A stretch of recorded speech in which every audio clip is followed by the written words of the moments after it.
Em nome do Pai, do Filho e do Espírito Santo. Amém. Maria, cheia de graça, o Senhor é convosco, bendita sois vós entre as mulheres, bendito é o fruto do vosso ventre, Jesus. Santa Maria, Mãe de Deus, rogai por nós, pecadores, agora e na hora de nossa morte. Podem sentar-se. Alguns breves avisos antes de passarmos ao sermão. Não teremos hoje, após cada missa, a benção dos objetos piedosos, como costumamos fazer então no primeiro domingo de cada mês.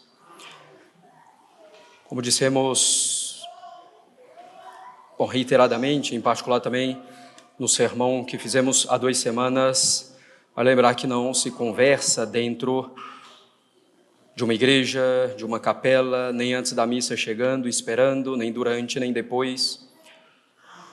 Às vezes esperando a missa começar ou depois dela, como se fosse num teatro ou concerto, em que já se pudesse falar e se comportar de outro modo. Como dissemos também, não se come, não se bebe, nem água dentro da igreja, a não ser para os bebezinhos, e não se masca chiclete, tampouco dentro da igreja, nem balinha.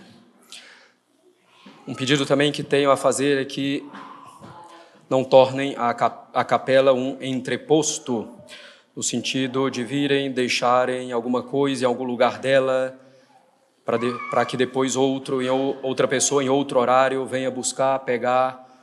Evitemos isso, que pode gerar muitos transtornos, muitos problemas. Então não façamos da capela um entreposto nesse sentido. Gostaria também de lembrar que não estamos no paraíso terrestre, na capela. Isso aqui é um apostolado católico, evidentemente público.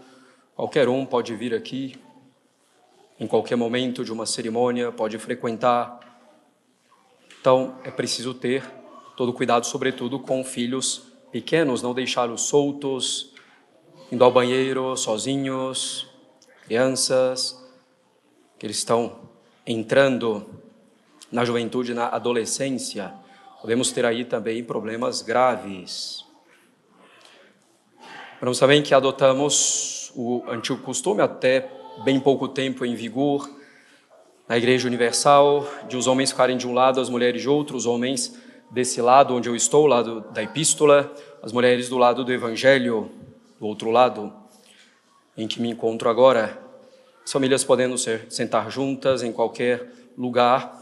Agora, namorados, noivos, devem sentar cada um no seu lado, e mesmo que estejam com a família de um ou de outro, não devem sentar juntos.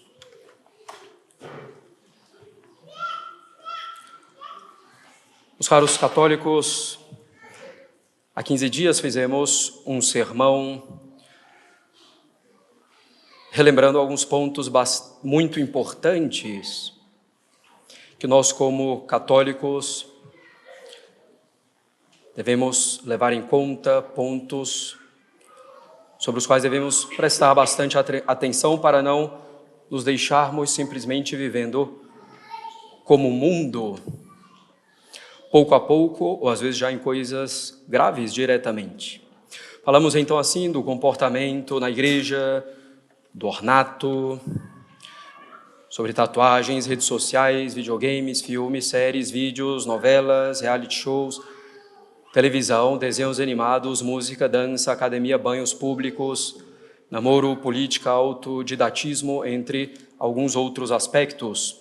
Hoje, então, precisamos ainda retomar alguns pontos muito importantes para permanecermos firmes na verdade, no bem, em meio à confusão que nos cerca, e nos mantermos aí nessa verdade, no bem, com alegria, apesar das dificuldades. Em primeiro lugar, devemos afirmar com toda clareza que reconhecemos o Papa Francisco como o sucessor legítimo de São Pedro, como Papa, efetivamente.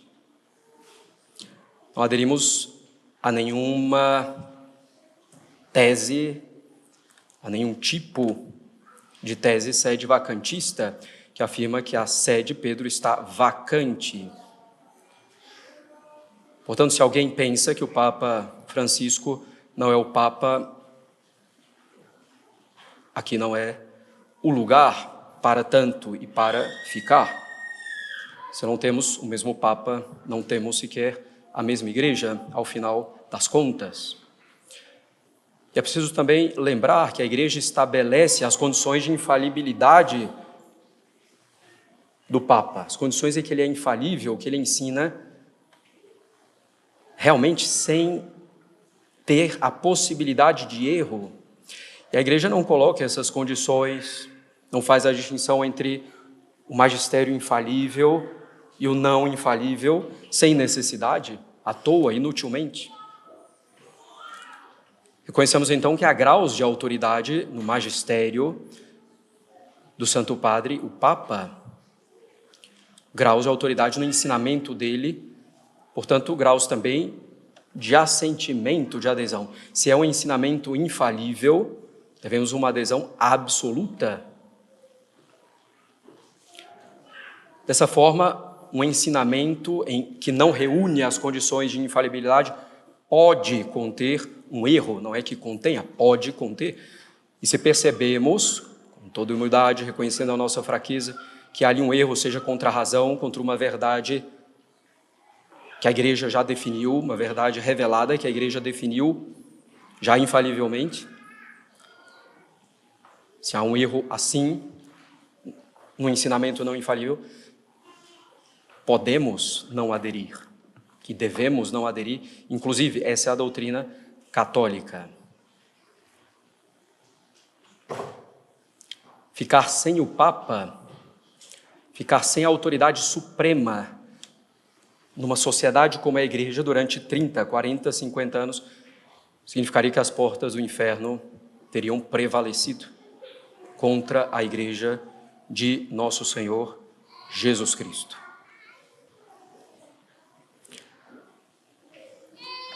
Em seguida, caros católicos, devemos retomar um ponto que já tratamos um pouco também nesse último sermão, que tratamos reiteradamente aqui ao longo dos anos, mas que já faz um certo tempo que não tratamos dele, que são as falsas soluções para a crise que vemos na sociedade civil e na igreja.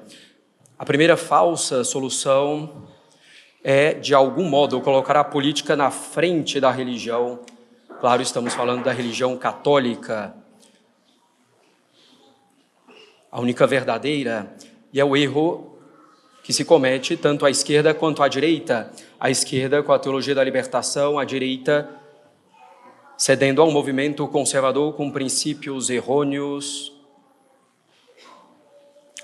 ou se juntando sem critério para combater o inimigo supostamente comum. Lembremos-nos, caros católicos, sempre do que dizia o cardeal Pio, grande defensor da realeza social de nosso Senhor Jesus Cristo no século XIX.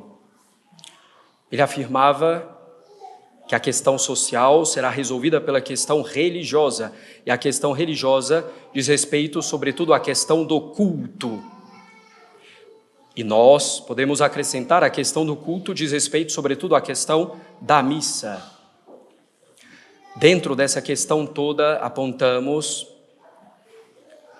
procuramos apontar os graves erros do conservadorismo que se envolve no Brasil e no mundo, às vezes, com uma capa de catolicismo. Um conservadorismo, uma direita eivada de liberalismo, já condenado pela igreja, mesmo o liberalismo econômico, quer dizer, a economia libertada dos princípios morais. Um conservadorismo que muitas vezes se apresenta com um fundo esotérico também. Um conservadorismo, às vezes, próximo da maçonaria e elogioso da maçonaria.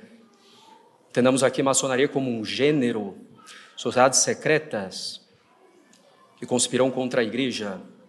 Então, um conservadorismo, às vezes, próximo da maçonaria, elogioso da maçonaria, inimiga jurada da igreja. Um conservadorismo que distingue entre uma boa e uma má maçonaria, uma má que seria anticlerical, materialista, e uma boa que seria espiritualista, religiosa. Não existe essa distinção entre boa e má, maçonaria, boa e má sociedade secreta. Um conservadorismo que dissemina sutilmente seus erros com fachada de catolicismo, que muitos católicos com os olhos embaçados não percebem ou não querem perceber. Um conservadorismo que, sob pretexto de alta cultura e política, constrói uma verdadeira restauração, um conservadorismo que, sob pretexto de alta cultura e política, destrói uma verdadeira restauração de todas as coisas em Cristo. O Papa São Pio X dizia que os inimigos da Igreja têm sobre os lábios o grito de cultura, de civilização, porque com esses nomes grandiosos podem mais facilmente esconder a malícia de seus intentos. Às vezes simplesmente fazendo menção também aos clássicos, educação clássica, e levando isso de acordo com os seus propósitos. Papa Leão XIII, na encíclica Humanum Genus, sobre a maçonaria, precisamente, menciona também o pretexto da cultura como desculpa para que os inimigos da Igreja disseminem seus erros. Hoje vemos com frequência este grito da alta cultura, dos clássicos, se propagar, muitas vezes em detrimento da doutrina de Cristo, camuflados, esses gritos sob capa de catolicismo, de um conservadorismo, às vezes camuflados sob a capa da formação do imaginário como um passo necessário antes de tudo, antes de conhecer até mesmo o catecismo. E aí colocam as ideias que querem nessa formação do imaginário, com a visão deles, da literatura. Espalha-se nesses meus conservadores também o gravíssimo erro do chamado perennialismo ou tradicionalismo, que não é aqui a tradição católica. Esse gravíssimo erro do perennialismo ou tradicionalismo que afirma que todas as religiões são a expressão de uma única tradição, a que chamam de tradição perene, ou sabedoria perene, ou metafísica oriental, às vezes filosofia perene, até confundindo um termo, esse de filosofia perene, às vezes usado também para designar a filosofia aristotélico-tomista. Defendem então isso, esse perennialismo, esse tradicionalismo, uma sabedoria perene, uma tradição perene, como se a religião católica não fosse a única verdadeira, como se não estivesse em contradição com as outras. Um conservadorismo que se baseia em autores que se fundamentam em filosofias modernas, revolucionárias e que propagam a revolução, às vezes de modo light, como se fez na Revolução Inglesa chamada de Gloriosa, baseando-se em autores como, por exemplo, Edmund Burke. Esse conservadorismo que surge, que se desenvolve cada vez mais, tem nas suas variadas vertentes alguns desses erros. Para os católicos de direita, esquerda e centro, sempre se uniram contra a Igreja na política moderna. Cavour, um político italiano anticatólico do século XIX, contemporâneo de Dom Bosco, que vivia em Turim, também na cidade de Dom Bosco, Cavour dizia que a política anticatólica é, de fato, o único valor que congrega grupos políticos extremamente heterogêneos, monárquicos, republicanos, socialistas, liberais, de direita e de esquerda, maçons, nacionais, internacionais, globalistas. Há inimigos da Igreja, dizia ele, monarquistas, republicanos, socialistas, nacionalistas, maçons, antimaçons, globalistas. Há inimigos da Igreja que se dizem católicos, inclusive, claro, para enganar os que não têm um cuidado. Monsenhor João, elogiado por São Pio X, dizia que as coisas iriam melhorar quando os católicos não mais recuassem de suas convicções, quando os católicos retomassem a coragem mediante a prática das virtudes, quando retomassem a via do sacrifício para seguir o Messias pobre e sofredor, quando parassem de mendigar a salvação à direita e à esquerda, e quando formassem um partido de Deus, de que falava o Papa São Pio X. Partido de Deus, caros católicos, que não é, evidentemente, em primeiro lugar, um partido político. Como diz o padre Lemoine, primeiro e melhor biógrafo de Dom Bosco, o demônio não se converte, não se apaga, e se ele é introduzido em casa, num país, num apostolado, enfim, por uma falsa doutrina, ainda que mínima, ele trará consigo a traição e a morte. Foi o erro, por exemplo, do rei Carlos Alberto da Itália, nesse mesmo século XIX, que já mencionamos, que quis utilizar os liberais como meio para fazer a Itália livre e para que nela florescesse a religião. Terminou o rei engolido pelo liberalismo. Cooperar e favorecer o erro em vista de o bem não vai resolver nada, é ilícito. Uma coisa é tolerá-lo, outra coisa é favorecê-lo, defendê-lo. Ainda dentro desse campo da solução política, muitas vezes vemos a questão da monarquia como se fosse a única forma de governo possível, boa, legítima, como se fosse a única forma de governo que a igreja aceita, como se a monarquia fosse direito divino, como se uma família que já ocupou o trono em algum momento tivesse direito perpétuo a isso. Isso não existe na filosofia política real, como a Igreja Católica entende a política. As três formas de governo são legítimas, possíveis, procurando um povo ter aquela que mais se adapta à sua índole, que é melhor para o bem comum, para viver a vida virtuosa e servir a Deus, que seja a monarquia, que seja a aristocracia, que seja a democracia, desde que se reconheça que o poder emana, que as leis, as artes, a educação, tudo mais, esteja sob a lei de nosso Senhor Jesus Cristo, sob a lei revelada e sob a lei natural. O segundo erro, a segunda falsa solução, caros católicos, é o erro, a falsa solução do aparicionismo, que é o apego a aparições que não são devidamente aprovadas pela Igreja, ou um apego desordenado mesmo àquelas aprovadas pela Igreja, mas baseando toda a vida espiritual nessas aparições, e muitas vezes com interpretações puramente pessoais delas. Nós vemos um aparicionismo que tem se tornado desenfreado entre os católicos, que acreditam, às vezes até mesmo em revelações privadas anônimas, pseudônimas, não aprovadas, tenuamente aprovadas, e tomam isso como a sua esperança. Isso não é católico. A cada dia pululam aparições e aparições. Apoiar-se nessas coisas denota fraqueza na fé, como insiste São João da Cruz, doutor da vida espiritual. Uma coisa é levar em conta e seriamente uma aparição como a de Fátima e de Lourdes, de Nossa Senhora em Fátima e Lourdes. Aparições minuciosamente investigadas e aprovadas pela Igreja. Uma coisa é levar em conta e seriamente aparições assim. Outra é pegar revelações privadas sem aprovação suficiente da Igreja, ou sem nenhuma aprovação. A regra nessas coisas não é eu acredito enquanto não for condenado. Tem que ser o contrário, não acredito enquanto não for aprovado suficientemente. E nem sequer existe obrigação para um católico de crer em uma revelação privada, mesmo aprovada pela Igreja. Claro, isso pode não ser prudente de se fazer, se uma aparição aprovada efetivamente pela Igreja. Tudo o que precisamos para a nossa salvação, caros católicos, para o bem da nossa igreja, da nossa sociedade, da nossa família, tudo o que de que precisamos está na tradição católica e na Sagrada Escritura, com o ensino do magistério da igreja. Sobre as revelações privadas e coisas do gênero, relembremos então, muito rapidamente, o que diz São João da Cruz. Diz o santo doutor: o demônio se regozija muito ao ver uma alma admitir voluntariamente as revelações e inclinar-se a elas, porque encontra nessa disposição, o demônio encontra nessa disposição da alma muita oportunidade e entrada para insinuar erros e assim prejudicar tanto quanto possível a fé.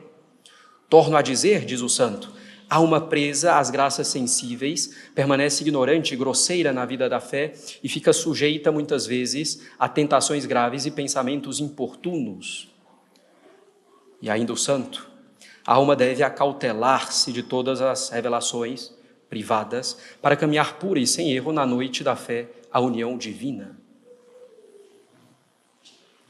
Devemos parar de levar em conta aparições que vão supostamente salvar o Brasil, que não tem fundamento sólido, Sigamos o doutor da vida espiritual, que é São João da Cruz. Deixemos essas coisas extraordinárias e santifiquemos-nos na simplicidade do dia a dia, na fé vivida, praticada, na simplicidade do nosso dia a dia. Essa é a beleza da verdadeira religião, a religião católica. Assim se enfrenta o mal e se estabelece o reinado de nosso Senhor. Entre as revelações se destaca, por exemplo, a revelação que diz que haverá os 3 dias de escuridão. Para se salvar neles é preciso ter velas abençoadas no dia 2 de fevereiro, velas de cera de abelha. A troco de quê? De que vale então receber os sacramentos, procurar praticar realmente as virtudes, procurar ver na graça santificante, se no final das contas o que vai contar é isso. Velas abençoadas em dias determinados. O terceiro erro, ou a terceira falsa solução, caros católicos, é aquela do culto de personalidade, que consiste em tornar uma pessoa a referência única para a solução de todos os problemas, em substituição à igreja, à hierarquia da igreja, à doutrina da igreja, ter uma reverência desordenada a essa pessoa. Muitas vezes isso vem em alguns de grupos que tendem a esse culto, isso vem aliado ao fato de impedir vocações sacerdotais religiosas de florescerem, pedir famílias católicas de se formarem, por enfurnar, por exemplo, rapazes em uma casa para defender uma causa sem qualquer tutela da igreja. Dentro desses erros, em particular do primeiro, caros católicos, a solução política, devemos ver o quanto somos afetados pelo liberalismo, que permeia toda a nossa sociedade e toda a sua mentalidade. Liberalismo que é essa liberação da moral, da obediência em relação à autoridade, da moral na economia e assim por diante. Às vezes vemos católicos defenderem as liberdades da Declaração dos Direitos do Homem, da Revolução Francesa e da ONU, como se fossem pura e simplesmente boas, como se fossem liberdades católicas. E consideram praticamente qualquer restrição da liberdade por parte da autoridade civil como um crime contra a liberdade. Defendem assim, por exemplo, uma liberdade de expressão, sem ressalvas, sem nuances, a liberdade de religião, a liberdade de culto, enfim. Estamos longe aqui da defesa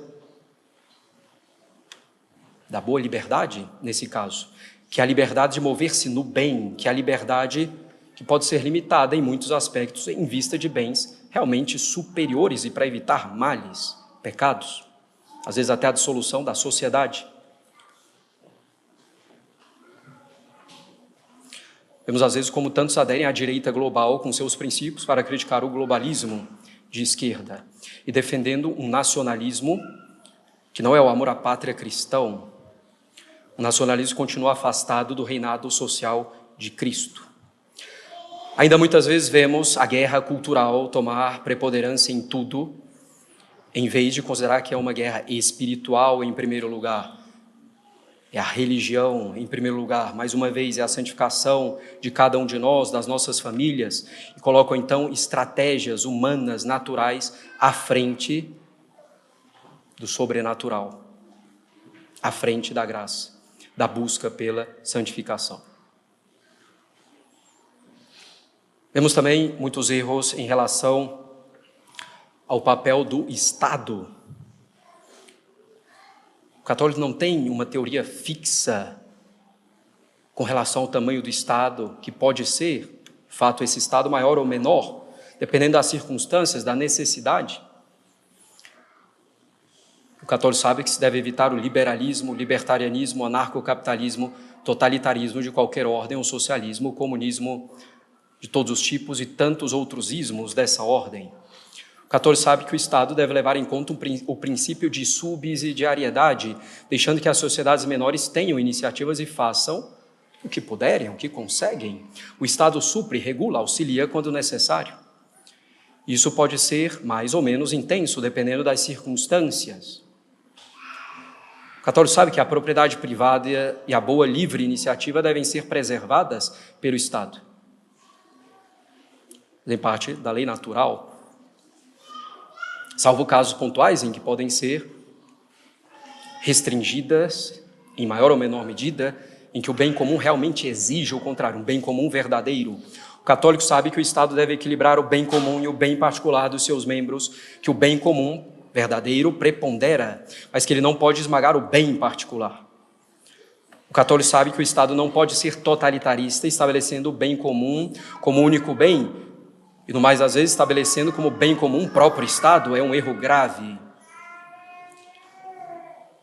Mas o católico sabe também que o Estado não pode colocar o bem particular acima do verdadeiro bem comum. O Estado não pode ser, portanto, tampouco um Estado liberal, porque é um erro grave, igualmente. Deve haver ordem entre o bem comum e o bem particular na sociedade civil, na Igreja, com preferência ao verdadeiro bem comum, sem a destruição do legítimo bem particular, evidentemente. Vemos também o erro de opostos do racionalismo de um lado, junto com o materialismo, a negação da revelação, dos milagres, o racionalismo de um lado e o antirracionalismo de outro, que nega as possibilidades reais da razão dentro dos seus limites de se avançar legitimamente em vários campos das ciências. Vemos também o favorecimento, a adesão de inúmeras teorias da conspiração, o erro de se deixar levar por teorias da conspiração. Muitas vezes se cai no ridículo, perdendo a credibilidade diante dos outros, permitindo assim que avance a conspiração real contra a Igreja e contra Cristo. Essas teorias em que a prova muitas vezes é não ter prova, o orgulho que vai entrando, como se estivéssemos naquele seleto grupo dos que entenderam. Muitas vezes leva a pessoa a entrar em parafuso, não tem fim. É uma cortina de fumaça para nos desviar do que realmente importa, a doutrina de nosso Senhor vivida dia após dia na simplicidade da nossa vida, é assim mudando a face da terra. Ou ainda o erro de grupos que se autoproclamam o grupo que vai salvar o Brasil ou a Igreja. Infelizmente, às vezes, nos deixamos levar muito facilmente, nós católicos. Se alguém citar São Tomás, apresentar-se como católico, dizer 2 ou 3 coisas boas, falar bem, escrever bem, as pessoas já começam a seguir sem muito critério. Ainda outro erro que aparece é como se fugir para o meio do nada fosse a única solução possível para se salvar a alma. Não é. A Igreja nunca colocou isso, nunca favoreceu isso propriamente. Vivemos na nossa sociedade, Deus nos colocou aqui agora nela, e nela podemos nos santificar e transformá-la pouco a pouco, com a graça de Deus. Ainda também nessas questões, às vezes bastante misturada com as revelações privadas, nós vemos, às vezes, uma grande adesão a certos óleos, que são praticamente uma panaceia, a cura de tudo, de todos os males possíveis, às vezes misturando com bênçãos da Igreja. Ficar bastante atento a isso, evitar isso. O católico sabe também que a arte moderna transmite as ideias da filosofia moderna e a arte nas suas mais variadas manifestações, as artes plásticas, a pintura, a escultura, a arquitetura, depois as artes cênicas também, seja um teatro, seja os filmes, séries, etc. Nas danças, então, a arte transmite ideias. Por exemplo, a ideia de que podemos conviver tranquilamente com o feio e achá-lo bonito. Uma arte contra o belo. E se achamos o feio bonito, vamos achar a mentira a verdade. Vamos achar o mal o bem, um bem. Tudo vai se invertendo. Outra coisa que é bastante importante também, caros católicos, e que devemos ficar bastante atentos e evitar, são palavrões, grosserias, palavras chulas, que não falemos esse tipo de coisa. Como diz São Paulo, certas coisas nem sequer se nomeiam entre nós, cristãos. Não ouvir também voluntariamente, sem ter uma real necessidade de estar em certo ambiente, por exemplo. Porque senão isso vai permeando a nossa imaginação, nos levando a pensar, a reagir com essas palavras, com esses conceitos, às vezes não, levando também a tentações contra a castidade. E um ponto importante também a ser dito sobre questão de redes sociais, de status, postagens, é que parece que às vezes se esquece ali da modéstia, da decência. A pessoa posta fotos com outras pessoas ou de outras pessoas, ela está ali bem vestida, mas outras pessoas não, às vezes bem mal vestidas. Isso coloca ali como se também não houvesse nenhum problema, outras pessoas vão ver e podem ser prejudicadas. Uma questão ainda também sobre o ornato, a questão da maquiagem, que evidentemente diz respeito às mulheres, deve ser algo moderado, sobretudo se há um motivo justo para isso. Às vezes o agrado do marido ou uma mulher solteira procurando o marido, mas aí também é preciso se perguntar que marido quer ao atraí-lo com isso. Ainda um ponto de atenção são filmes, séries, enfim, sobre nosso Senhor Jesus Cristo, santos, histórias da Sagrada Escritura, do Antigo ou Novo Testamento. Não é porque simplesmente se trata de um tema sagrado que já é bom. É difícil achar algo aí que represente adequadamente, respeitosamente, que realmente nos eleve a alma, sem banalizar a figura de Nosso Senhor dos Santos. Que represente adequadamente a religião, dogmas, moral, a nobreza de Nosso Senhor Jesus Cristo, sua grandeza, sua santidade, sua bondade, enfim. E às vezes na vida dos santos, há santos que viveram mal antes. E às vezes na hora de se representar isso, se representa de maneira que também não é boa, que pode gerar escândalo. E, caros católicos, o último ponto para completarmos esses dois sermões é um ponto sobre o cuidado que os pais efetivamente devem ter com os filhos, crianças, adolescentes, jovens. Cuidado que é um cuidado, uma atenção de olhar, de ouvido, de presença por algum meio. Primeiro, para evitar o pecado, e que o pecado vá se cristalizando, se assentando, se enraizando na alma. Mas uma presença também eminentemente positiva para o bem, para ajudar para o bem, para aconselhar, dar os meios para o bem, para praticar as virtudes nas mais variadas situações, como lidar com elas. E, em particular, caros católicos, isso é totalmente indispensável, esse cuidado, essa vigilância paternal, maternal, amorosa, que não é uma desconfiança, mas é uma caridade, diante de uma alma que está se formando, que não tem força para lidar com essas dificuldades. Então, esse cuidado, sobretudo no uso de eletrônicos por parte dos filhos, e em particular neles no uso da internet. Tem ali de tudo, uma selva. Você deixa a criança ou adolescente ali, vendo algo legítimo, Mas depois surge uma sugestão daqui, dali, uma curiosidade aqui e ali, sem más intenções, a coisa se agrava seriamente.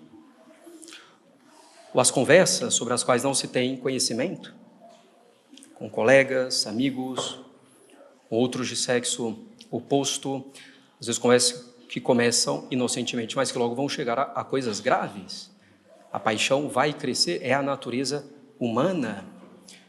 Nos adolescentes começa a surgir e é natural, faz parte. Deus colocou essa inclinação que em si é boa, excelente, mas não está na hora de dar vazão a ela.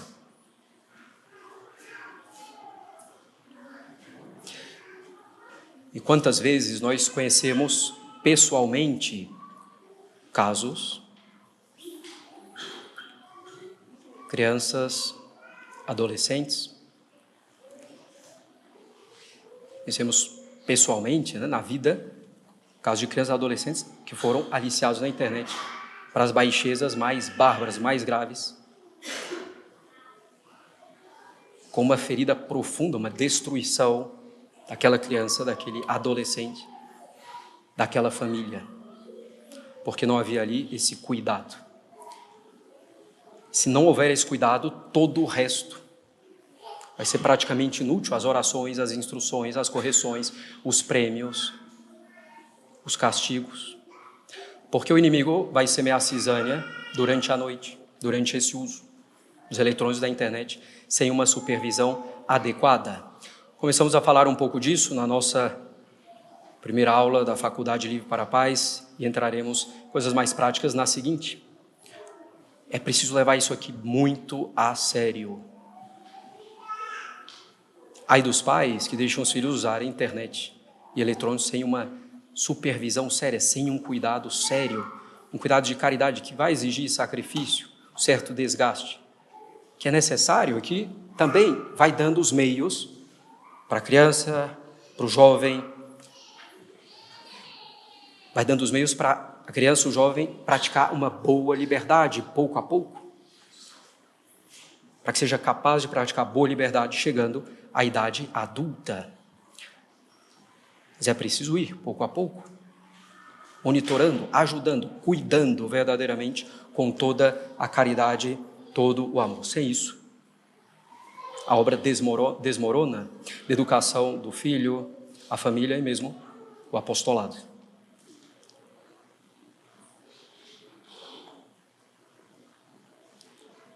Esse ponto específico desse cuidado não é fácil, não é simples. Os outros pontos também não são fáceis, não são simples, que mencionamos aqui no sermão passado, uma sociedade tão profundamente imersa neles. Mas Deus nos dá a graça, Deus nos colocou aqui e agora, nesses tempos bastante conturbados, nos dá a graça abundante para que vivamos bem, que sendo fiéis a Ele, em tudo, procurando ter essa fidelidade em tudo, encontremos aqui a nossa felicidade, tanto quanto possível nessa vida, para alcançarmos o céu. Tenhamos coragem, ânimo de seguir nosso Senhor, esse é o nosso verdadeiro bem. Em nome do Pai, do Filho e do Espírito Santo. Amém.